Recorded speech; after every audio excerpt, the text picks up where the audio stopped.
നിയമസഭ ഡെപ്യൂട്ടി സ്പീക്കറെ തെരഞ്ഞെടുക്കുന്നതിന് രണ്ടംഗങ്ങളുടെ പേരുകൾ നിർദ്ദേശിക്കപ്പെട്ടിട്ടുണ്ട്. ശ്രീ മുഹമ്മദ് മുഹസിൻ, ശ്രീമതി ഷാനിമോൾ ഉസ്മാൻ എന്നിവരാണ് നാമനിർദ്ദേശം ചെയ്യപ്പെട്ടിട്ടുള്ള അംഗങ്ങൾ.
തെരഞ്ഞെടുപ്പിൻ്റെ ഫലം ഇപ്പോൾ പ്രഖ്യാപിക്കുകയാണ്. ശ്രീ മുഹമ്മദ് മുഹസിന് 34 വോട്ടും ശ്രീമതി ഷാനിമോൾ ഉസ്മാന് 99 വോട്ടും കിട്ടിയിരിക്കുന്നു.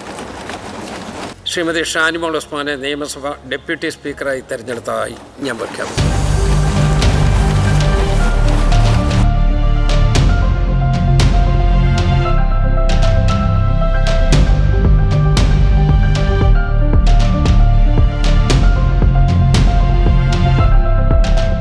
പതിനേഴാം കേരള നിയമസഭയുടെ ഡെപ്യൂട്ടി സ്പീക്കറായി തിരഞ്ഞെടുക്കപ്പെട്ട ശ്രീമതി ഷാനിമോൾ ഉസ്മാനെ ഞാൻ ഹാർദവമായി അഭിനന്ദിക്കുകയാണ്. KSU സംസ്ഥാന വൈസ് പ്രസിഡൻറ്റ്, കേരള സർവകലാശാല സെനറ്റ് അംഗം, ഓൾ ഇന്ത്യ കോൺഗ്രസ് കമ്മിറ്റിയുടെ സെക്രട്ടറി, ആലപ്പുഴ മുനിസിപ്പൽ ചെയർപേഴ്സൺ തുടങ്ങി വിവിധ ഉത്തരവാദിത്തങ്ങൾ വഹിച്ചിട്ടുള്ള ശ്രീമതി ഷാനിമോൾ ഏറ്റെടുത്തിട്ടുള്ള എല്ലാ പദവികളും ശോഭിച്ചിട്ടുള്ള വ്യക്തിയാണ്. 14ാം കേരള നിയമസഭയിലേക്ക് ഉപതെരഞ്ഞെടുപ്പിലൂടെ അരൂരിൽ നിന്ന് ശ്രീമതി ഷാനിമോൾ തിരഞ്ഞെടുക്കപ്പെട്ടിരുന്നു. 3.5 പതിറ്റാണ്ടിന് ശേഷമാണ് ഒരു വനിത ഡെപ്യൂട്ടി സ്പീക്കറായി തിരഞ്ഞെടുക്കപ്പെടുന്നത്. സംസ്ഥാന ദേശീയ രാഷ്ട്രീയത്തിൽ വ്യക്തിത്വം തെളിയിച്ച മഹനീയ വനിതയാണ് ശ്രീമതി ഷാനിമോൾ ഉസ്മാൻ. നിയമസഭയുടെ ഡെപ്യൂട്ടി സ്പീക്കർ പദവി തികഞ്ഞ ഉത്തരവാദിത്വ ബോധത്തോടെയും കാര്യക്ഷമതയോടെയും നിർവഹിക്കാൻ ശ്രീമതി ഷാനിമോൾക്ക് സാധിക്കട്ടെ എന്ന് ചെയർ ആശംസിക്കുന്നു. നമസ്കാരം. 16ാം കേരള നിയമസഭയിലെ ഡെപ്യൂട്ടി സ്പീക്കറായി തിരഞ്ഞെടുക്കപ്പെട്ടതിൽ തീർച്ചയായും ഞാൻ സന്തോഷിക്കുന്നു. സഭ ഏൽപ്പിച്ചിരിക്കുന്ന ഉത്തരവാദിത്തം പരമാവധി നിഷ്പക്ഷമായും സ്വതന്ത്രമായും നിർവഹിക്കുക എന്നുള്ളതാണ് എൻ്റെ ഉത്തരവാദിത്തം. കേരള നിയമസഭയുടെ ചരിത്രത്തിൽ 4ാമത്തെ വനിതാ ഡെപ്യൂട്ടി സ്പീക്കറായിട്ടാണ് എന്നെ തിരഞ്ഞെടുത്തിരിക്കുന്നത്.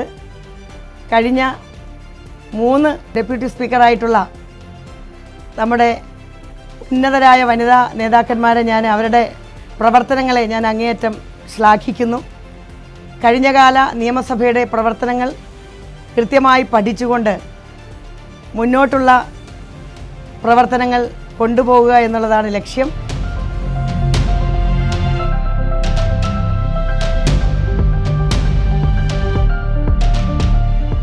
ബഹുമാന്യനായ സ്പീക്കർ ശ്രീ തിരുവഞ്ചൂർ രാധാകൃഷ്ണൻ കേരളത്തിലെ തന്നെ വളരെ പരിണിതപ്രജ്ഞനായിട്ടുള്ള ഒരു പൊതുപ്രവർത്തകനും ഭരണാധികാരിയുമാണ്.